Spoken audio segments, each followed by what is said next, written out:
Collaborators are the people in your programs.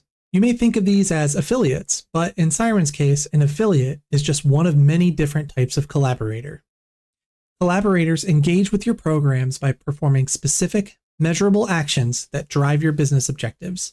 They can belong to one or many programs and collect rewards when they win a conversion. Let's invite somebody to our program. We're going to hover over Siren and we're going to click Collaborators. We're going to click Add New.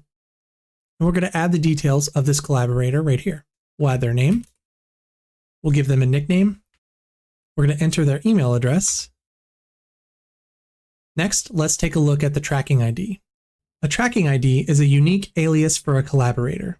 This tracking ID is used for the special affiliate link, making it possible to associate a site visit with this collaborator. As you can see, whenever we create a new collaborator, that tracking ID is automatically generated for us. You can change this tracking ID now or at any time in the future. All of the previous versions of this tracking ID will always work for this collaborator. So you don't even have to let them know that you changed this ID.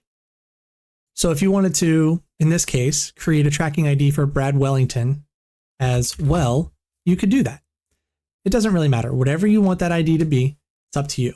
But by default, Siren will automatically generate a tracking ID regardless of if you do this manually or if you have a collaborator be automatically created through the form on the front end. This ID is always created right off the bat.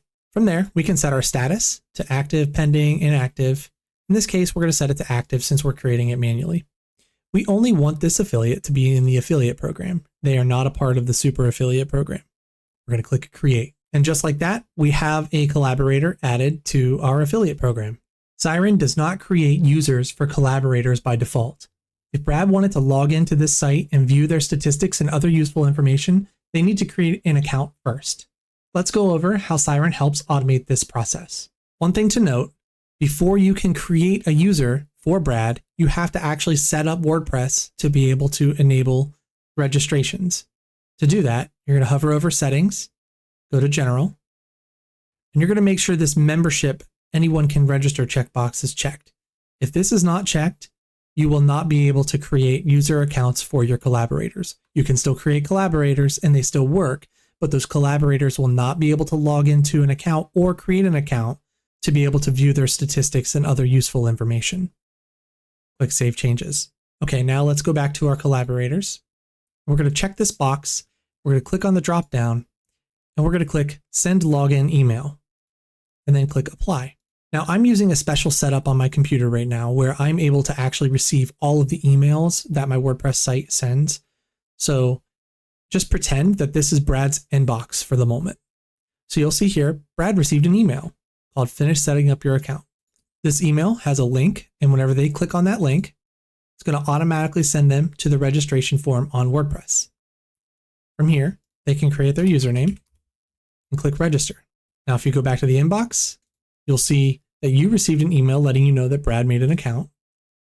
And you'll also see that Brad received an email letting him know that his account was created and he needs to set up his password. So he clicks on this to reset his password. And then from there, he can enter whatever password he wants. Now we're going to try logging in as Brad.